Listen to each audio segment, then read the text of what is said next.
Alors moi, je suis tombée enceinte en janvier 2022, fin janvier 2022 plus précisément. J'ai eu une grossesse qui s'est plutôt bien passée, avec un petit début un petit peu difficile, où on m'a dit que je faisais une fausse couche, après que je faisais une grossesse extra-utérine. Au final, tout s'est bien passé. Euh, Finalement, j'ai juste été bien malade jusqu'à mes 7 mois de grossesse, mais mon bébé se portait bien, je me portais bien, on grossissait bien tous les deux. Pas d'anomalie au niveau des échos, enfin voilà, vraiment une grossesse, je dirais pas parfaite parce que les vomissements étaient un peu compliqués à gérer et il n'y a que le Cariban qui a réussi à stopper un peu ça, mais c'est vrai qu'en dehors de ça, voilà, tout était parfait. Un premier bébé attendu, on avait préparé toutes ses affaires, enfin voilà.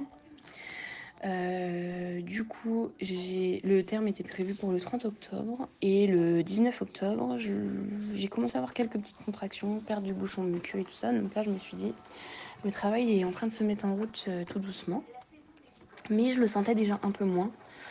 Donc voilà, je me suis dit, ah, c'est un peu bizarre, mais je le sentais quand même. Donc je me suis dit, bon, fin de grossesse, fausse croyance. Et souvent, quand on demande aux gens, on nous dit, oh, c'est normal, en fin de grossesse, ils ont moins de place, ils doivent bien bouger, moins bouger.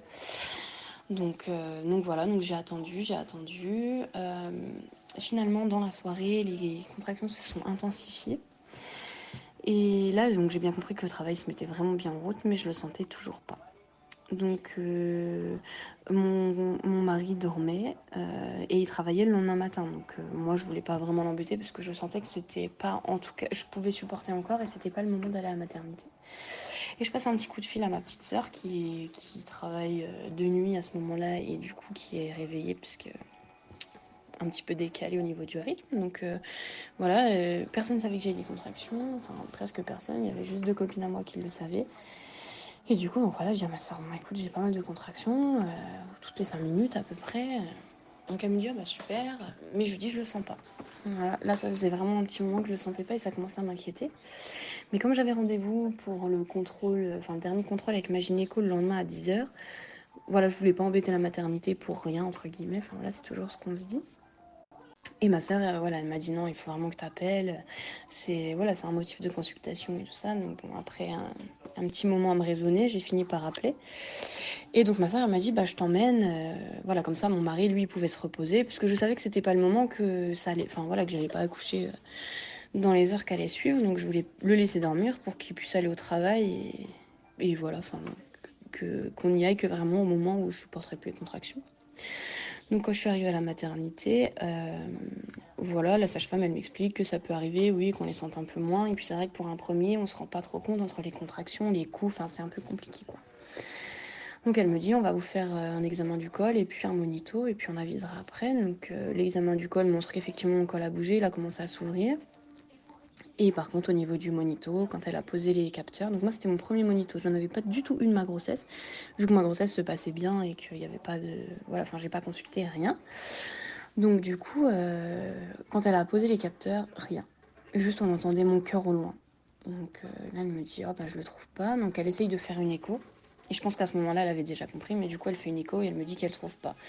Donc, elle va appeler le médecin de garde et en fait, donc le médecin de garde est arrivé. Et à ce moment-là, je pense que je m'y attendais et que j'avais un peu compris, mais du coup, le médecin commence à faire l'écho et me dit, bon, bah, je pense que vous avez compris, il est mort. À ce moment-là, c'est la violence des mots.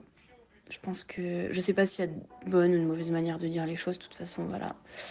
J'ai vu la sage-femme à côté de moi très mal, me tenir la main. Voilà, le médecin me dit ça.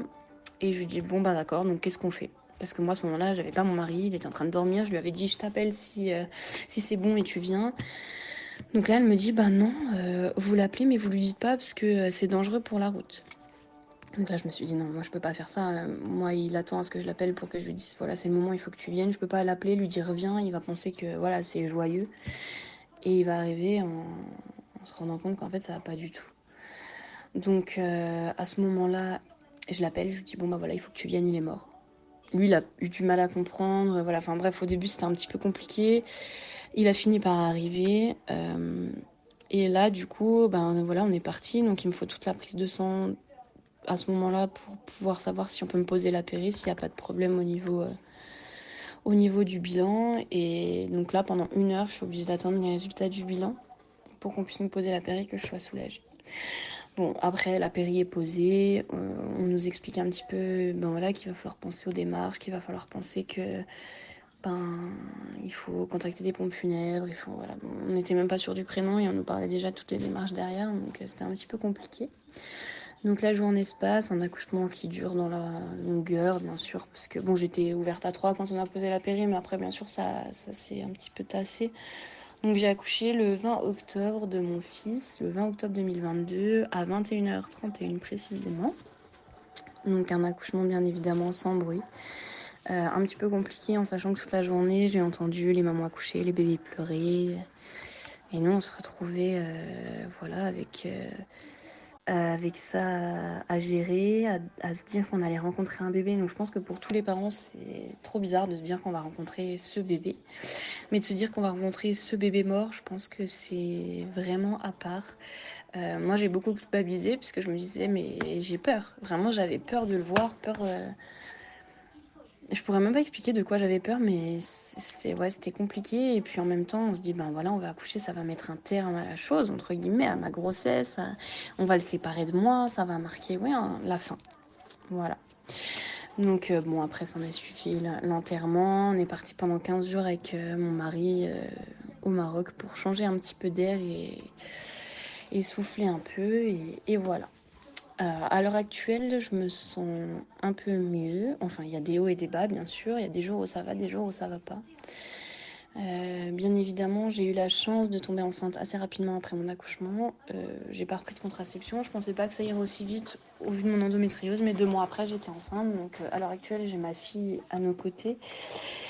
Et c'est vrai que c'est quelque chose qui me fait du bien parce que, en fait, quand elle était pas là, entre guillemets, j'avais que, enfin, ouais, je pensais qu'à ça tout le temps.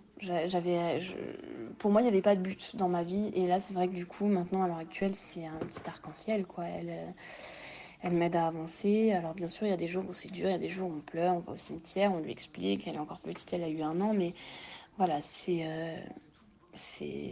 très fluctuant. C'est des hauts, des bas. Et je pense que ce sera pour toute la vie, hélas. Au niveau de la place et du soutien de mon compagnon, moi personnellement, ça a renforcé nos liens. Donc pendant mon accouchement, j'ai une sage-femme qui m'a dit c'est qui tout double pour votre couple, c'est soit ça passe, soit ça casse. Donc là, je me suis dit, on m'annonce que mon bébé est mort, on m'annonce que je suis à 2 doigts de perdre mon mari. C'était un petit peu compliqué, mais honnêtement, il a été incroyable.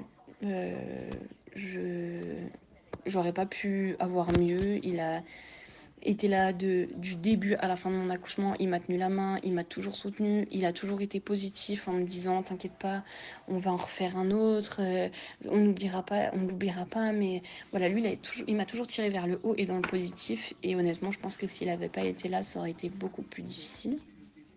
Donc merci à lui. Voilà. À la suite de mon accouchement, j'ai une psychologue qui est passée dans ma chambre que j'ai pas vue parce que j'étais pas là à ce moment-là, mais qui m'avait laissé sa carte pour que je la rappelle. Au début, c'est quelque chose, en tout cas au niveau de la psychologue, j'en ressentais pas du tout le besoin, vraiment, parce que je me disais dans tous les cas, elle va pas me ramener mon fils en fait, elle va pas m'aider à avancer, enfin voilà, ça va pas me le ramener, donc j'en voyais pas l'intérêt.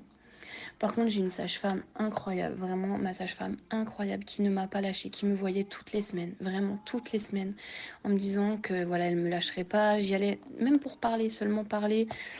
Et du coup, ça m'a fait énormément de bien. Donc voilà, à ce niveau-là, j'ai eu ensuite le rendez-vous post-natal avec ma gynéco qui m'expliquait qu'ils n'avaient rien retrouvé au niveau du placenta et tout ça. Donc nous, on a refusé l'autopsie. Donc voilà, mais en tout cas, au niveau des bilans qu'on avait fait, il n'y avait rien qui mettait en évidence, voilà, le pourquoi du comment, on ne saura jamais. Et voilà, j'ai essayé de prendre rendez-vous avec le service génétique du CHU, qui m'a dit qu'en gros, voilà, il n'y avait pas de raison que ça recommence, que voilà, en gros, il n'y avait rien à dire, quoi. Voilà, c'est des choses qui arrivaient, la faute à pas de chance, et voilà. Au niveau de mon entourage, ça a été un petit peu compliqué au début. Moi, quand on me l'a annoncé, j'étais avec ma petite sœur. Du coup, j'ai vu le médecin aller vers ma sœur en lui disant voilà, il faut pas la laisser, il faut être là pour elle et tout ça. Et en fait, ça m'a. Comment dire. Moi, je suis aide-soignante dans la vie, en réanimation, et c'est quelque chose que je vois souvent, des médecins qui font ça. Et en fait, je trouve que quand t'es patient et que t'es juste en face. Moi, j'avais envie de lui dire, mais non, tu peux pas faire ça, tu peux pas dire ça devant moi, en fait, c'était juste pas possible. Et en plus de ça, ma soeur, elle avait son. Enfin voilà, elle avait sa peine aussi, donc super compliqué. Après, j'ai mes parents qui sont venus, donc avant que mon mari arrive, et là, j'ai vu ma mère se mettre à pleurer. Et en fait, je me suis dit, je vais pas pouvoir gérer et la peine des gens, parce que j'avais l'impression que je leur avais enlevé le bonheur d'être grands-parents, d'être papa, voilà. Donc pour moi, ça a été super compliqué de faire une place, entre guillemets, à tout mon entourage, que ce soit mes parents, mes copines, parce que je me suis dit, comment je vais gérer moi, plus les autres. Donc à ce moment-là, j'ai accouché avec mon mari, bien sûr. J'ai vu mes parents par la suite. Mais c'est vrai qu'après, on est parti 15 jours au Maroc pour, voilà, pour essayer de souffler un peu et tout. Donc toujours voilà, des petits messages de mes copines, de mes parents, de ma belle famille, pour savoir comment ça allait et tout. Mais c'est vrai que j'ai eu besoin de me ressourcer un petit peu avant d'affronter la réalité, on va dire. Et quand je suis revenue en France, ben voilà, retour à la réalité. Et là, ça a été un petit peu plus compliqué. Il y a Bon, voilà, on va pas se mentir, au niveau de mon entourage, voilà, à part ma famille proche, mes parents, tout ça, voilà, les autres, je pense qu'ils se sont pas sentis concernés, entre guillemets, enfin, pour eux, il n'existait pas ce bébé, en fait. Enfin, voilà, c'est horrible à dire, mais ils l'ont pas connu. Et au niveau des copines, bien sûr, ça a brisé quand même pas mal de choses. Enfin, je pense que quand il nous arrive quelque chose comme ça, c'est quelque chose qui nous change au plus profond de nous et que fatalement, et ben, voilà, tout notre entourage change. C'est un gros séisme dans une vie et en fait, on se rend compte que plus rien n'a d'importance. On vient d'enterrer notre bébé, donc enfin, je veux dire, on a 30 ans, on enterre un gamin. Le reste, on passe au-dessus, quoi. Donc voilà. Au niveau du travail, moi j'ai repris le travail après mon congé maternité et j'ai eu mes vacances, donc j'ai accouché en fin octobre et j'ai repris, si je dis pas de bêtises, en février. Donc j'étais déjà enceinte de ma fille et en fait quand j'ai repris le travail, alors avant de reprendre le travail, j'avais pris rendez-vous avec la psy du travail parce que j'avais vraiment peur de reprendre et de faire des transferts entre guillemets. Donc elle m'expliquait que non, c'était pas possible, enfin voilà, c'était pas les mêmes situations et tout ça. Et que si je me sentais en difficulté, il fallait pas que j'hésite à le dire et voilà, et à pas prendre en charge ces patients-là. Finalement, jusqu'à maintenant, le cas, enfin, j'ai été confrontée au cas une fois et encore, elle a été dans un autre service, dans une autre réa parce qu'on n'avait pas de place dans la nôtre. Sinon, on a pas mal voilà, d'hémorragie de la délivrance, mais les bébés vont toujours bien. C'est la seule maman, la petite jeune, qui avait perdu son bébé et pour le coup, je sais que j'aurais pas été capable de m'en occuper parce que je pense peut-être que j'aurais eu les mots, mais je me serais effondrée avec elle en fait, je pense. C'est encore trop tôt pour moi. Pour faire, en fait, j'aurais pu l'avoir en tant que perso, enfin voilà, pour parler de ça, mais la prendre en charge en tant que patiente, pour moi, ça aurait été trop compliqué. Voilà. En dehors de ça, le travail m'a fait du bien quand j'ai repris le travail, ça m'a fait du bien, ça m'a permis de m'oxygéner, de voir autre chose. Mon mari, lui, avait déjà repris, donc j'étais toute seule à la maison tout le temps, à penser qu'à ça, qu'à mon fils, à aller au cimetière toutes les semaines et tout ça. Donc c'est vrai que ça m'a un petit peu, voilà, permis de changer d'air. Euh, Pendant tout, tout ce deuil, qui n'est pas fini bien sûr, j'ai trouvé du réconfort dans. Je peux même pas dire dans la grossesse de ma fille parce que pour moi c'était un petit peu. Comment. Pas suspendu, mais on a du mal à se projeter et à se dire que cette fois on va avoir un bébé quoi. Donc j'ai lu beaucoup, je suis quelqu'un qui lit beaucoup, donc en dehors de la lecture, j'ai pas fait grand chose qui m'a permis de me projeter parce qu'en fait on est toujours dans la peur. Voilà, moi pour ma fille, j'ai fait de la sophro, du yoga et en fait, j'arrivais pas à faire de lien avec mon bébé parce que je me disais à tout moment, on va me dire qu'en fait, il est mort quoi. Donc ça a été très compliqué de se projeter dans l'avenir. Au niveau de la connaissance du deuil périnatal, alors oui, j'avais une de mes anciennes collègues qui avait été confrontée donc un petit peu plus tôt que nous.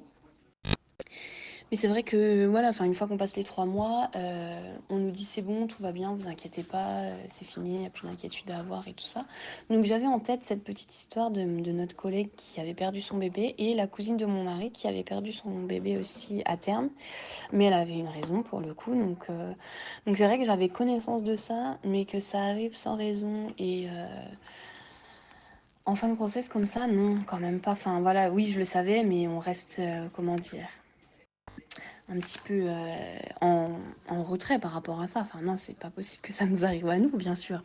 Quand on regarde les statistiques, on se dit que c'est 1%, enfin voilà, on voit que c'est 1% des grossesses. C'est rien, 1% des grossesses. Pourquoi ça nous arriverait à nous?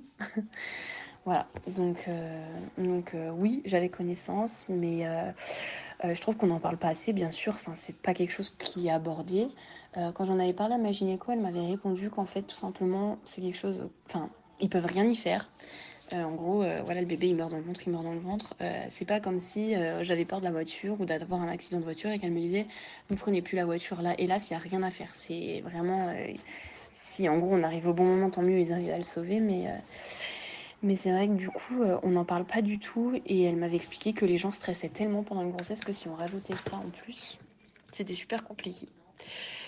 Donc voilà. Voilà en gros. Enfin, ce qu'on m'avait répondu par rapport au deuil périnatal. Comment le sensibiliser, je sais pas. En fait, je pense que tant qu'on n'y est pas confronté, en fait, on reste un peu dans le déni parce que c'est l'euphorie une grossesse. Voilà, on est enceinte, c'est génial, on sent bébé, machin, c'est génial. Et tant qu'on n'y est pas confronté, on n'a pas l'impression qu'il y a autant de gens déjà qui y sont confrontés. Parce que moi, je fais partie d'un groupe de mamans qui ont toutes perdu un bébé. Et hélas, on est quand même un certain nombre et il y en a régulièrement. Et du coup, c'est quand même triste de se rendre compte que ces choses-là existent quand ça nous touche, quoi. Je sais pas si les sages-femmes pourraient avoir un travail à faire sur les prépas à l'accouchement. Après, c'est toujours compliqué de dire, bon, bah voilà, vous êtes à 8 mois de grossesse, mais vous pouvez perdre votre bébé demain. Voilà, c'est vrai que c'est très délicat, très très délicat. Je pense déjà que les professionnels devraient avoir une formation un petit peu plus poussée à ce niveau-là, parce qu'on va pas se mentir, au niveau de la prise en charge, c'est toujours un peu compliqué. Donc moi j'ai une super sage-femme à l'hôpital qui m'a fait accoucher et tout ça, mais c'est vrai que dans le service on sentait que les gens étaient un petit peu gênés, ils savaient pas comment venir nous parler, voilà, on était un petit peu, pas les pestiférés, mais en gros on sentait qu'ils avaient du mal à venir vers nous, quoi. Donc moi je pense que vraiment, voilà, que les soignants soient un petit peu plus informés. Et encore, je pense que tant qu'on a beau être formé, on a beau avoir toutes les formations du monde, tant qu'on n'est pas confronté à la chose, je pense que est-ce qu'on est vraiment apte à accompagner les gens? Je sais pas. Je sais pas si on peut se rendre compte de la peine ou de la douleur de la personne tant qu'on n'y est pas confronté, entre guillemets.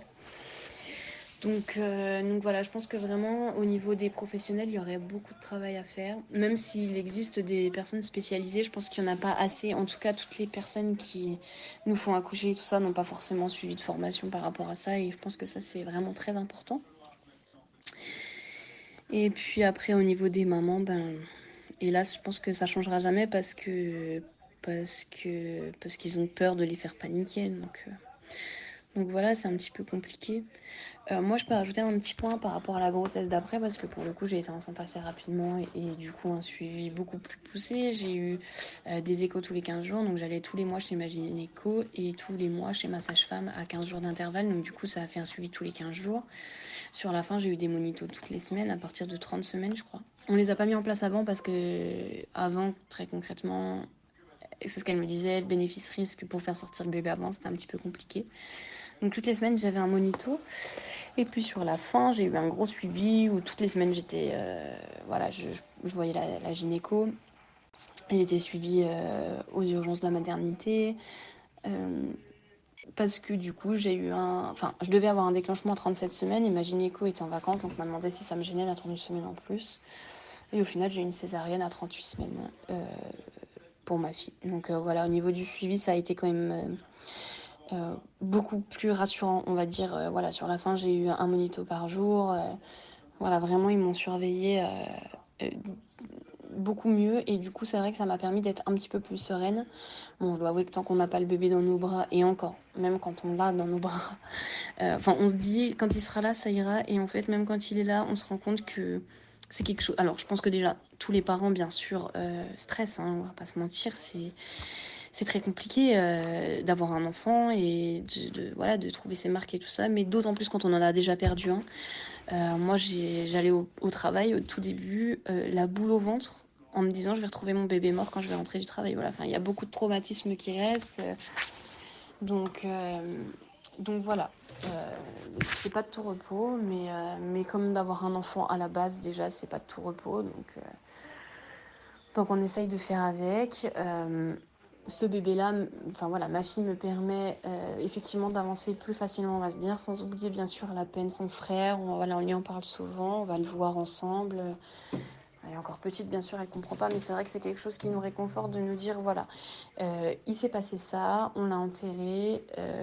Donc nous, on a des croyances religieuses qui ont fait que c'était peut-être plus facile, voilà. En tout cas, pour moi, je sais que je vais le retrouver et que à ce moment-là, eh ben, on sera heureux tous ensemble. Donc c'est vrai que voilà, on essaye un petit peu de remonter la pente comme on peut et c'est vrai que ma fille joue beaucoup dans ça. Après, je sais qu'il y a des personnes qui, elles, attendent pour faire des enfants. Enfin voilà, je pense qu'il n'y a pas de... Comment dire? Il n'y a pas de façon de faire mieux que l'autre. Pour moi, celui qui a envie d'avoir un enfant tout de suite, qu'il fasse. Celui qui a envie d'attendre, qu'il attende. C'est vraiment propre à chacun, propre à... Ouais, propre au couple. C'est une décision qui se prend à deux et voilà, il faut pas écouter ce que les gens nous disent, il faut pas écouter les jugements. C'est trop facile de juger quand on n'est pas dans la situation. Donc voilà, j'ai une pensée en tout cas pour toutes ces mamans qui ont perdu des bébés, qui les ont enterrés, que ce soit avant, après la grossesse. Voilà, c'est quelque chose, je pense à elle sans arrêt. C'est quelque chose qui me peine énormément quand j'apprends que y a de nouvelles mamans qui traversent ça parce on sait ce qui se passe, on sait que voilà, c'est quelque chose qui va être difficile, elle va être vite perdue, elle va rentrer les bras vides. Enfin, je veux dire, on va à la maternité, on pense qu'on va revenir avec son bébé et en fait on rentre les mains vides. Ou alors on a notre bébé et du jour au lendemain, et ben notre bébé il meurt. Voilà, enfin, on va pas se mentir, c'est quand même juste la pire chose au monde. Donc voilà, moi j'ai une pensée pour toutes ces mamans, pour tous ces couples. Et, euh, et voilà, et j'espère que ça pourra remonter le moral à certaines personnes de savoir que par la suite c'est compliqué, on vit des choses très difficiles, mais qu'on peut trouver du bonheur par la suite, pas forcément en faisant un enfant. Moi en l'occurrence c'est ce qui m'a permis de trouver le bonheur, mais je pense qu'un jour on peut retrouver un petit peu de bonheur, même si il y a toujours cette tache noire qui reste là et ce deuil restera toujours là. Mais en tout cas voilà, j'espère que ça donnera de l'espoir. Moi c'est quelque chose qui m'avait beaucoup donné d'espoir quand j'ai perdu mon fils, de me dire qu'un jour je pourrais peut-être voilà, en avoir un autre et du coup c'est ce qui m'avait permis d'avancer.